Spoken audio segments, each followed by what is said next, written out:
वंदे मातरम। ये प्रज्वल रेवन्ना वाला जो सेक्स स्कैंडल वाला केस है, वहां पर एक चीज और है, जेडीएस ने जो सस्पेंड किया ये सब चीज अलग है। बहुत दो चीजें हैं। इसका एचडी रेवन्ना जो उसका बाप है, मैंने जो पिछले वीडियो में कहा था, बड़े प्यार से शांति से ये बात रखने की कोशिश की, तो उस पर एक और एफआईआर हुई है। और वो एफआईआर ये है कि जो महिला, इतनी सारी महिलाओं में से जो एक महिला थी जो उनकी मेड थी, जो उनके घर पे काम करती थी, उसने आरोप लगाया है इस पे, और उसकी किडनैपिंग, उस महिला की किडनैपिंग हुई है। और वो किडनैप होने के बाद उनका कोई पता नहीं है, तो ये उनके बेटे ने, सतीश ने, एक एफआईआर करवाई है, उसमें एचडी रेवन्ना। और ये एचडी रेवन्ना, ओए, ये इनका नाटक ये है कि अभी का नहीं है कार्टून, इसके ऊपर पहले से भी वो है, असॉल्ट का केस है महिला का। और ये जो प्रज्वल रेवन्ना वाली बात है, मैंने कई बार मांग की और सीधी सी बात फिर से कर रहा हूँ, यहाँ हिंदू मुस्लिम सिख ईसाई बीजेपी कांग्रेस छोड़ के ये बीजेपी लेड एनडीए का एक हिस्सा था।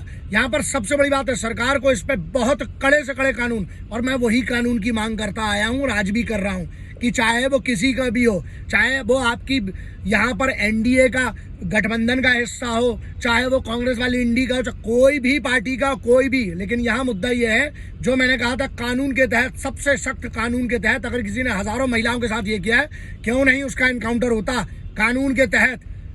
नहीं, लेकिन यहाँ पर लफड़ा क्या है कि ये पूरा फैमिली जो है ना, अरे कौन क्या था किसके परिवार में, वो अलग बात होती है। आज क्या कर्म कर रहे हो बे तुम?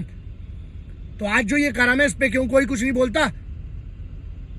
कई बार मैं कोशिश करता हूं कि जो सीरियस मुद्दे होते हैं उसमें प्यार से बात की जाए, समझाए, सब लोगों को ये करे।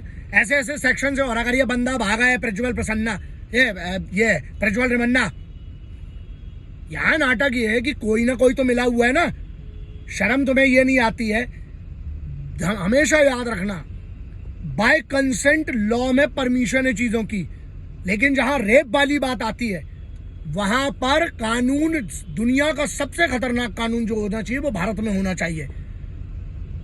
अगर वो बात, फॉरेंसिक एनालिसिस की रिपोर्ट नहीं आई है, लेकिन अगर जो ये बात है, क्योंकि बहुत सारे लोगों ने कोट किया है, बहुत सारे बड़े ऑथेंटिक न्यूज पोर्टल जो हैं, वैसे तो 90% फेक वाले ही हैं, आपको भी पता है, लेकिन अगर उनने ये बात एफआईआर के बेस पे बोल रहे हैं कि अगर उस पेन ड्राइव में हजारों लोगों के, हजारों महिलाओं के साथ ये दुराचार की बात आती है, इतना क्या करना है?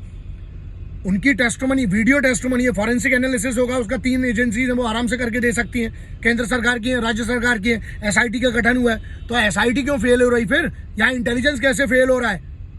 तो ये मुद्दा है। मुद्दा ये मत सोचना आप लोग कि ये बीजेपी की एनडीए अलायंस का बंदा था या किसी और, नहीं, यहाँ उससे बड़ी चीज है, राष्ट्र प्रथम।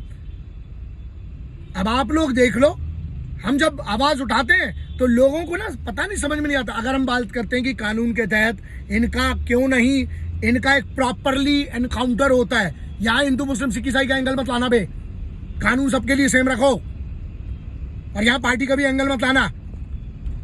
1000 बार का साला राष्ट्र पहले रखो, पार्टी बाद में आएगी, कोई भी हो चाहे।